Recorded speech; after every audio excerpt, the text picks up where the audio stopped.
Assalamualaikum warahmatullahi wabarakatuh. Selamat pagi Pak Rega dan Pak Zawawi selaku dosen pengampu mata kuliah kewarganegaraan dan juga teman-teman.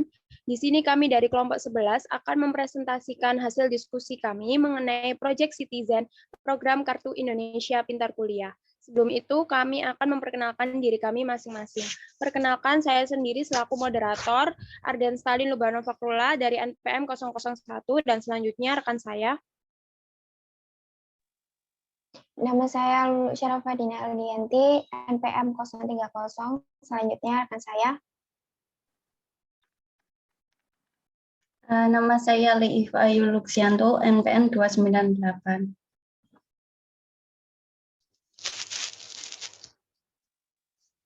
Baik, next.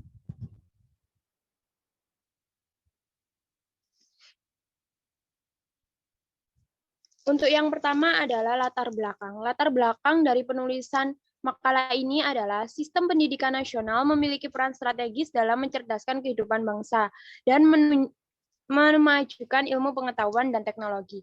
Setiap anak, apapun latar belakang ekonominya, harus mendapatkan hak dan kesempatan yang sama dalam menempuh pendidikan, sehingga upaya pembangunan sumber daya manusia bangsa Indonesia harus berkeadilan, berkualitas, inklusif, dan kesetaraan. Next. Kartu Indonesia Pintar Kuliah atau biasa disebut dengan KIPK secara umum memiliki arti bantuan biaya pendidikan dari pemerintah bagi lulusan SMA atau sederajat yang memiliki potensi akademik yang baik, namun memiliki keterbatasan ekonomi. Tujuan dari adanya makalah ini ialah untuk memenuhi tugas akhir dari mata kuliah kewarganegaraan. Next. Di dalam program Kartu Indonesia Pintar Kuliah atau KIPK memiliki berbagai macam hal yang harus diperhatikan seperti persyaratan bagi penerima KIPK, fasilitas penerima KIPK, jangka waktu KIPK, pendaftaran KIPK, tahapan serta alur dari pendaftaran KIPK dan tujuan dan manfaat dari KIPK itu sendiri. Next. Lalu ada rumusan masalah dari makalah ini. Yang pertama adalah jelaskan yang dimaksud dengan KIPK. Yang kedua, sebutkan tujuan dari adanya program KIPK. Yang ketiga, sebutkan manfaat dari program KIPK. Yang keempat, apa saja persyaratan bagi penerima KIPK. Yang kelima, apa saja fasilitas yang didapat bagi penerima KIPK. Yang keenam, berapa lama jangka waktu dari KIPK itu sendiri. Yang ketujuh, bagaimana tahapan dari pendaftaran program KIPK. Yang kedelapan, bagaimana bagan alur dari pendaftaran program KIPK. Next. Selanjutnya ada tujuan penulisan dari makalah ini. Yang pertama untuk mengetahui pengertian dari KIPK, yang kedua untuk mengetahui tujuan dari program KIPK, yang ketiga untuk mengetahui manfaat dari program KIPK, yang keempat untuk mengetahui persyaratan bagi penerima KIPK, yang kelima untuk mengetahui fasilitas yang didapat bagi penerima KIPK, yang keenam untuk mengetahui jangka waktu dari program KIPK itu sendiri, yang ke-7 untuk mengetahui tahapan dari pendaftaran program KIPK, yang ke-8 untuk mengetahui bagan alur dari pendaftaran program KIPK. Next. Lalu manfaat dari penulisan makalah ini ialah agar kita mengetahui mengenai program KIPK, seperti persyaratannya, fasilitas yang didapat, jangka waktu dari program itu, tahapan serta alur dari program itu sendiri. Next.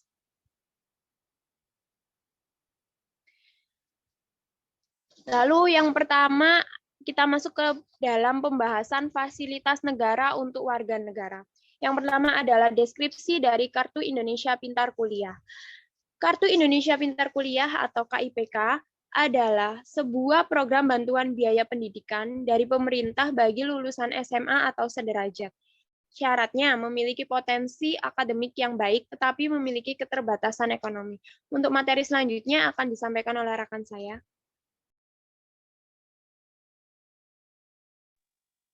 Baik, selanjutnya adalah tujuan Kartu Indonesia Pintar Kuliah atau KIPK. Tujuannya adalah agar lebih banyak lagi masyarakat yang bisa mengakses pendidikan, meningkatkan angka partisipasi dasar atau APK, dan tentunya program ini mampu memutus rantai kemiskinan. Selanjutnya ada manfaat Kartu Indonesia Pintar Kuliah.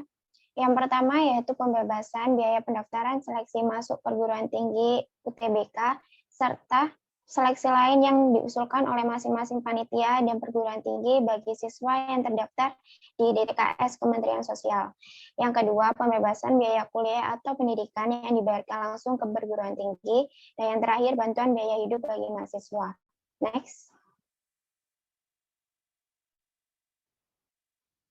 Kemudian persyaratan penerima KIPK.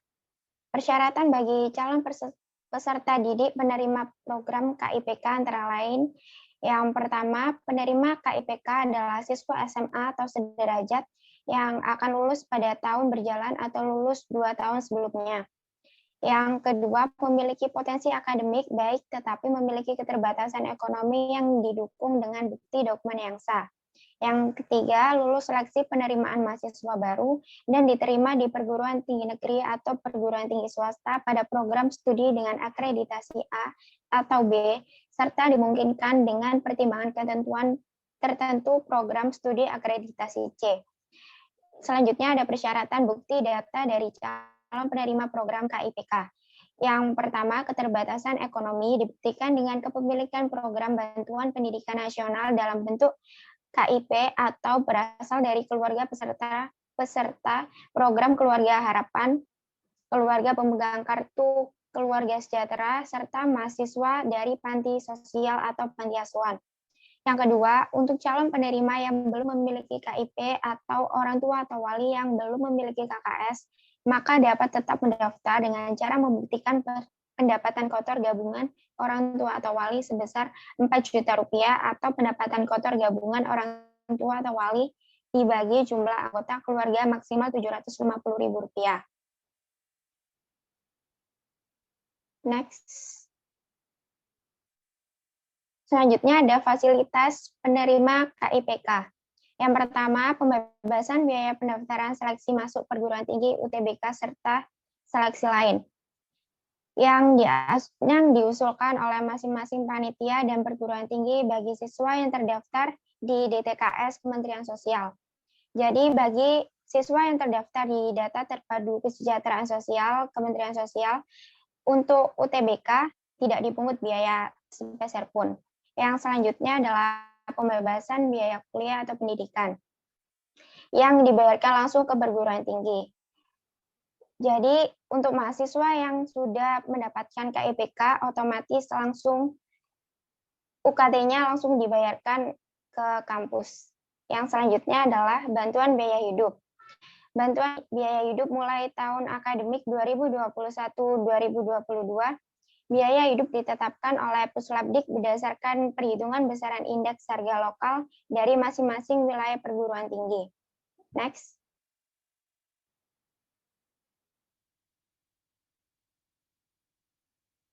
Selanjutnya adalah jangka waktu Kartu Indonesia Pintar Kuliah.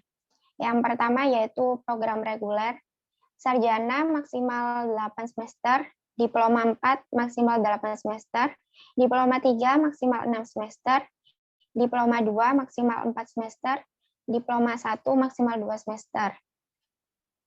Selanjutnya adalah program profesi, dokter maksimal 4 semester, dokter gigi maksimal 4 semester, dokter hewan maksimal 4 semester, nurse maksimal 2 semester, apoteker maksimal 2 semester, dan guru maksimal 2 semester. Next. Berikutnya adalah tahapan pendaftaran KIPK. Yang pertama, siswa dapat langsung melakukan pendaftaran secara mandiri di sistem online KIPK melalui laman resmi KIPK atau melalui KIPK Mobile Apps. Yang kedua, pada saat pendaftaran, siswa memasukkan NIK, NISN, NPSN, dan alamat email yang aktif. Dan yang ketiga, sistem KIPK selanjutnya akan melakukan validasi NIK, NISN, dan NPSN, serta kelayakan mendapatkan KIPK. Yang keempat, jika proses validasi berhasil, sistem KIPK selanjutnya akan mengirimkan nomor pendaftaran dan kode akses ke alamat email yang didaftarkan. Yang kelima, siswa menyelesaikan program pendaftaran KIPK dan memilih proses seleksi yang diikuti, yaitu SNMPTN atau SBNPTN atau SMPN atau Mandiri. Yang keenam, siswa menyelesaikan program pendaftaran di portal atau Sistem Informasi Seleksi Nasional Masuk Perguruan Tinggi serta jalur yang dipilih. Dan yang terakhir, bagi calon penerima KIPK yang telah dinyatakan diterima di perguruan tinggi, dapat melakukan verifikasi lebih lanjut oleh perguruan tinggi sebelum diusulkan sebagai calon mahasiswa penerima KIPK. Next.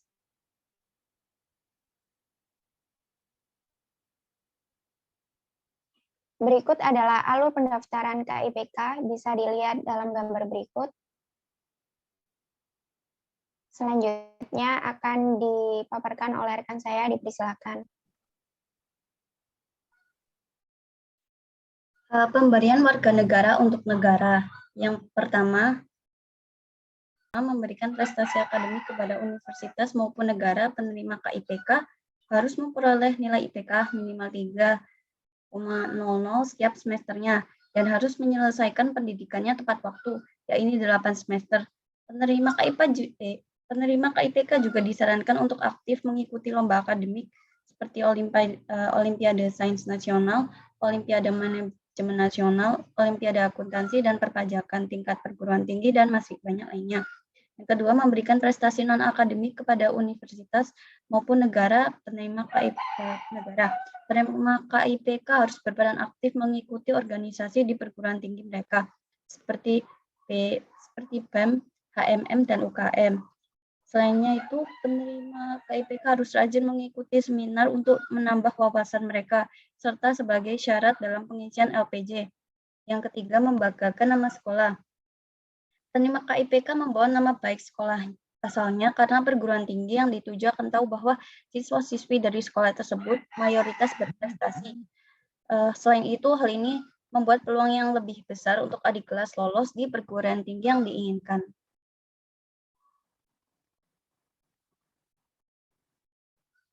Kesimpulannya, dengan adanya KIPK Kuliah, Kartu Indonesia Pintar Kuliah, sangat membantu bagi para mahasiswa yang kurang berkecukupan, yang memiliki potensi dan skill akademik yang tinggi.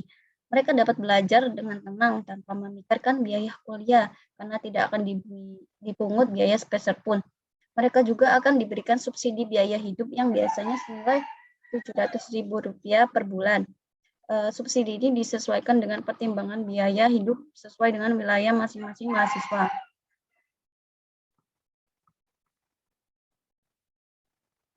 Yang kedua, tanggapan dari kelompok kami mengenai adanya program KIPK ini sangat positif dan setuju dengan adanya program ini. Program ini sudah ada sejak lama dan berjalan cukup efektif, namun terdapat banyak kekurangan yang harus diperbaiki lagi. Contohnya, dalam penyelenggaraannya, seperti pemerintah kurang memberikan penyuluhan mengenai program ini. Pemerintah kurang memberikan informasi yang jelas dan lengkap mengenai program ini. Informasi yang beredar di masyarakat masih sangat simpang siur dalam melayani masyarakat yang ingin mendaftar program KIPK ini.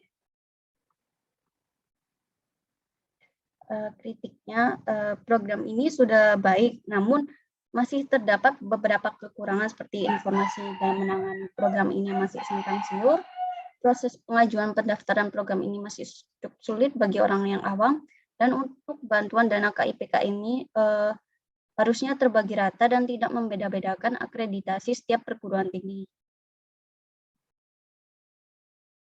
Untuk saran dari kelompok kami untuk program KIPK ini ialah informasi dari pemerintah untuk orang awam harus lebih diperjelas lagi agar tidak simpang siur. Sistem pengajuan program ini dibuat lebih efektif lagi, lebih bijak dalam memilih calon penerima KIPK agar tidak salah sasaran. Untuk pihak sekolah harus ikut serta membimbing siswanya dalam mendaftarkan program ini, dan untuk penerima KIPK harus memanfaatkan sebaik mungkin. Selanjutnya akan disampaikan oleh rekan saya. Baik, selanjutnya next.